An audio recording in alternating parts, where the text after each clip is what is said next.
right, we have another guest, Suriya Jayanti in Washington. She's a senior fellow at the Atlantic Council's Eurasia Center. Suriya, good to see you. I know that you are an energy expert, and we've talked a lot about the energy infrastructure in Ukraine. At one point during Russian bombing, something like 90% of Ukraine's electrical grid was affected. How are they continuing to function?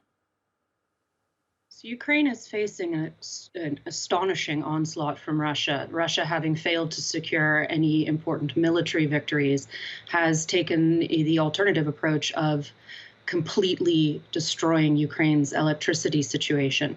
At this point, over 40% of the electrical system is damaged. Every single power plant is damaged.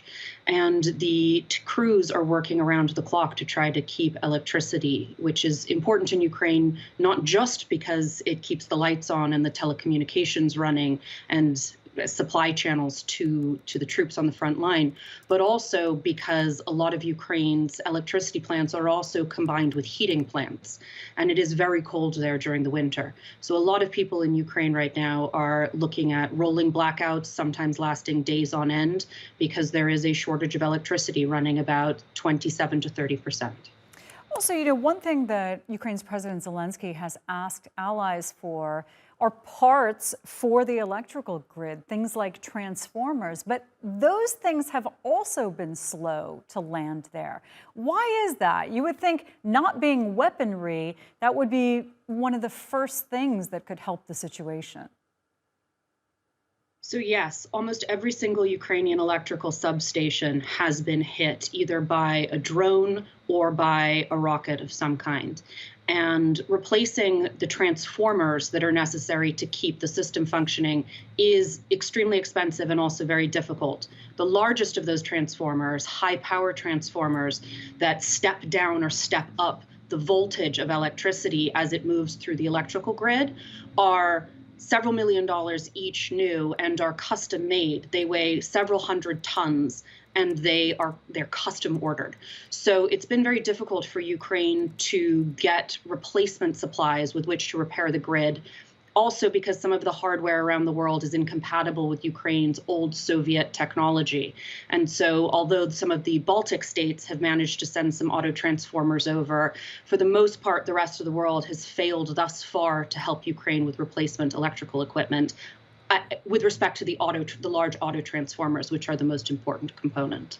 Also on the energy front, the Nord Stream pipeline project has long been highly controversial out of fear that Russia would use energy as a weapon. After mysterious explosions on the pipelines, Nord Stream isn't even working right now. It's not bringing Russian gas to Europe. What's your outlook? Do you think that these pipelines will ever open up again, at least in the foreseeable future?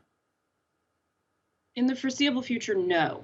Russia appears to have misplayed its hand with respect to using energy as warfare. Although it's inflicting a lot of damage, its preparations to squeeze Europe into submission over Ukraine have essentially failed. Although Europe is facing an energy crisis and has been for a while, its preparations, coupled with an unseasonably warm winter, have allowed Europe to dodge the main damage that would have been caused by what was expected to be a serious energy crisis this winter. So in that respect, Russia waited too long to cut off the pipelines. Whether or not Russia blew them up is a matter for speculation, but certainly it played its hand, its trump card, at the wrong time, and now has no real tactical option except to just pulverize Ukraine's energy situation, because Europe has managed to escape Russia's energy stranglehold. All right, Suriya Jayanti, such a pleasure to have you on our show. Thanks.